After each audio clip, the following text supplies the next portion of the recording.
I have the pleasure of introducing Dennis Kelechi Okpara, CEO of Dijioma and a cybersecurity researcher specializing in digital identity.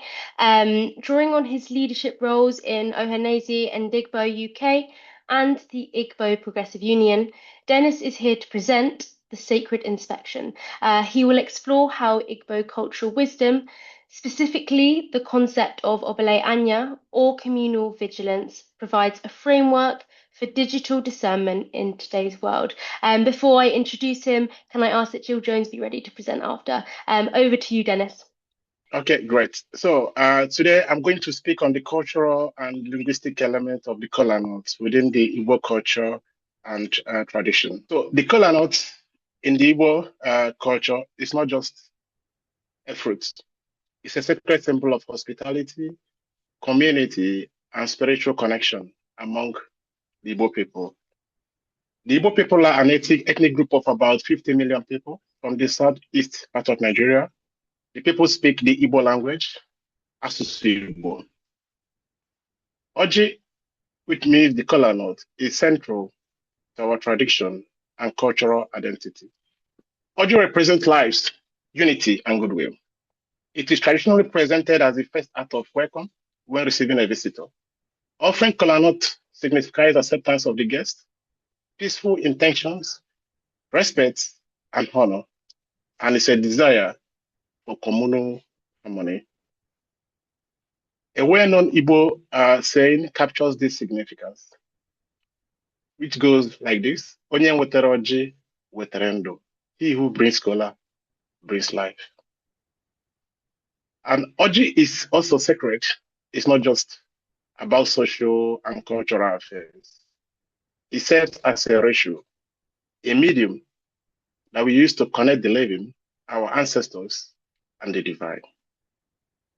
The kola nut ceremony is one of the most profound rituals in Igbo culture, and it consists of 4 key stages.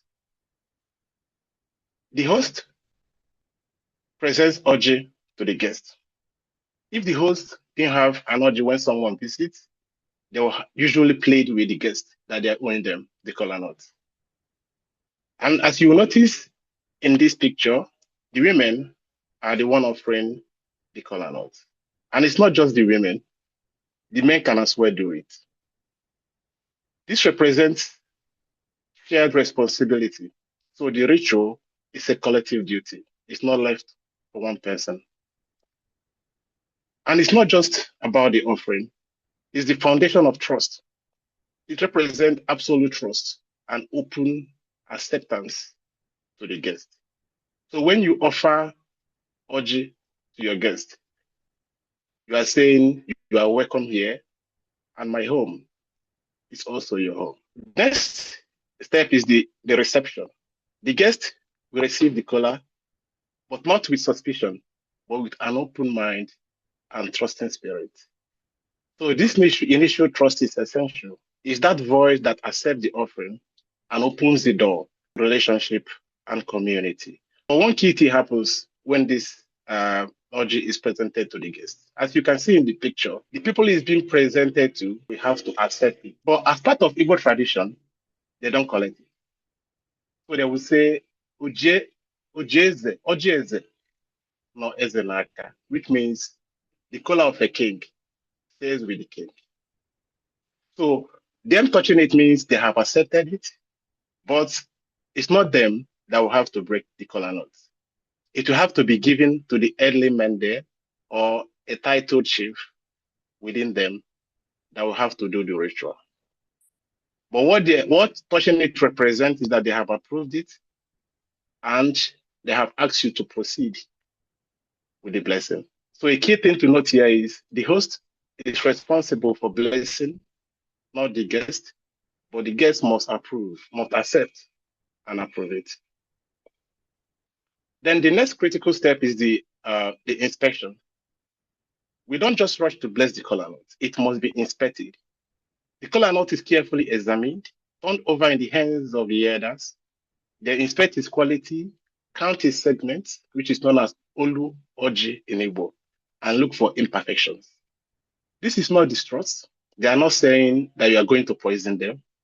but it's a deep respect for the sacredness of the occasion and the community about to share in the blessing. The early men could pass it to others to inspect as well before they proceed to the blessing.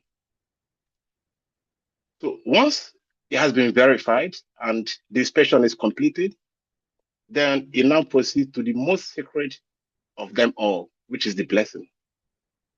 If it was given to others for inspection, now they will return it to the eldest or a titled chief in the midst. And if a king, which we call Eze in Igbo language, is present, the king is the one responsible for blessing the kola nut. And in the blessing, so many things happen.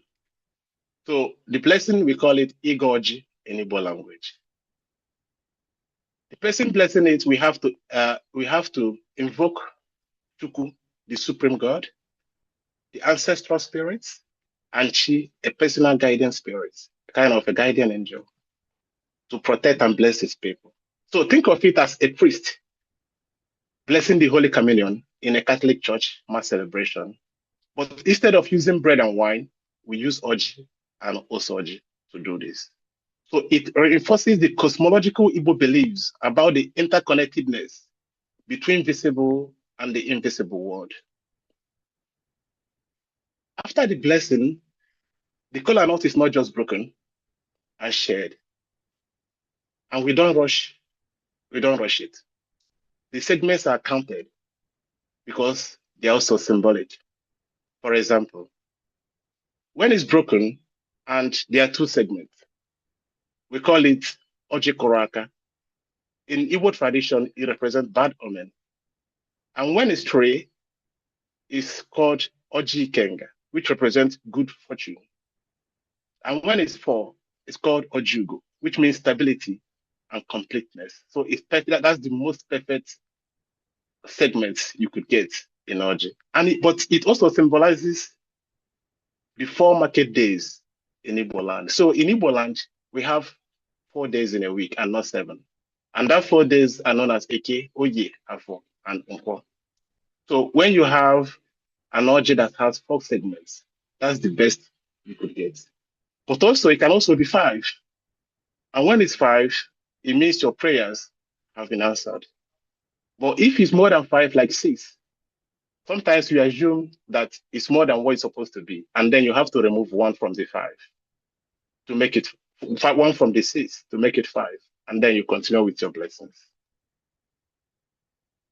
This sacred act seals the bond. That is the sharing of the kola nut. So after it has been counted, next thing is sharing.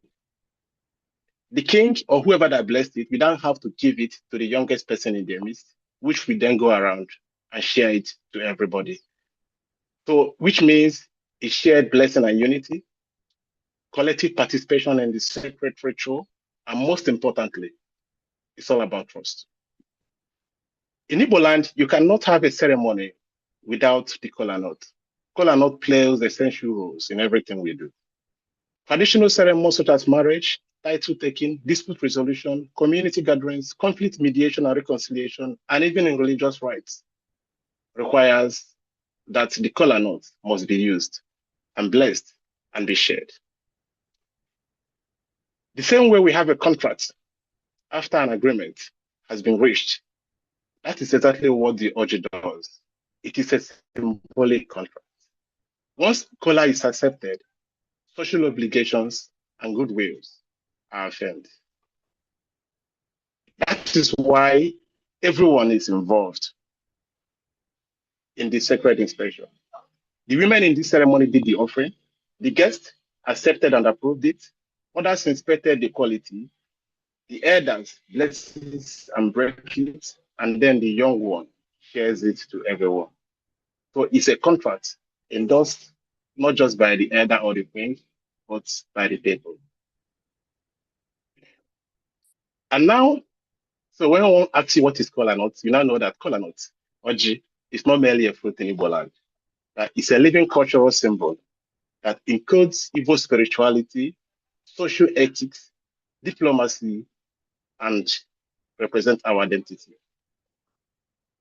However, Dennis, our so generation, just to warn you, we've got about 1 minute left. Carry on. I'm all, yeah. However, in our generation, we have been caught between two worlds.